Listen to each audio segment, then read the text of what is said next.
Je ne dirais pas que c'est une attente, hein. J'estime que c'est une prise de conscience. Ce n'est pas d'aujourd'hui qu'on soulève ce problème.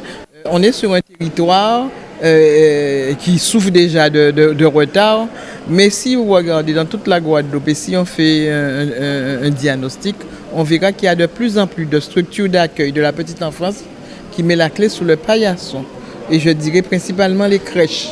Donc aujourd'hui, je crois qu'il y a lieu de s'attarder sur le fonctionnement de ces structures, sur l'accompagnement des structures par les différentes instances. Hein. Donc j'interpelle le département parce qu'en fait, le conseil départemental, c'est le carrefour de toutes les solidarités.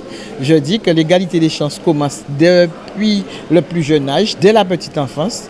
Et ce sont nos enfants de demain. Hein. Aujourd'hui, ces petits seront nos jeunes de demain pour pouvoir construire le pays. Donc, penchons-nous un peu sur cela, puisqu'on se penche sur le vieillissement de la population, donc les personnes âgées, les personnes handicapées, les familles en difficulté, on lutte contre la pauvreté. Donc aujourd'hui, j'estime qu'on doit avoir beaucoup plus d'inclusion sociale parce que quelque part, en participant, en accompagnant les structures, eh bien, on permet aux familles d'aller se former, on permet aux familles de se prendre en charge et surtout au niveau de l'insertion professionnelle.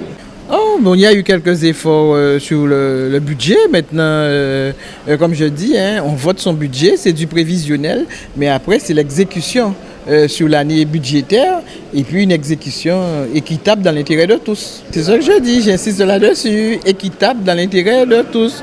Donc, le président a bien voulu mettre en place les contrats pays. Donc, je pense que c'est quelque chose qui est accepté par toutes les collectivités, un accompagnement, mais un accompagnement, je dirais, global sur l'ensemble des projets d'un territoire. Tout à fait, un budget offensif, puisqu'il est en nette augmentation et qu'on connaît quel est le contexte, quelles sont les difficultés. Cela montre que le département affiche sa santé financière, mais un budget qui est caractérisé par l'ambition et la responsabilité. L'ambition sur des politiques, nous voulons aller plus loin en termes d'amélioration d'habitat, nous voulons aller plus loin concernant l'insertion, mais tout en gardant donc les équilibres budgétaires et faire en sorte que sur le traitement, que les différents dossiers, qu'il s'agisse de l'handicap, des personnes âgées ou encore de l'enfance, soient totalement respectés et obtenir la satisfaction de nos concitoyens. Tout à fait, la petite enfance, ce sera l'une des priorités, comme cela fut le cas en 2022 concernant l'handicap.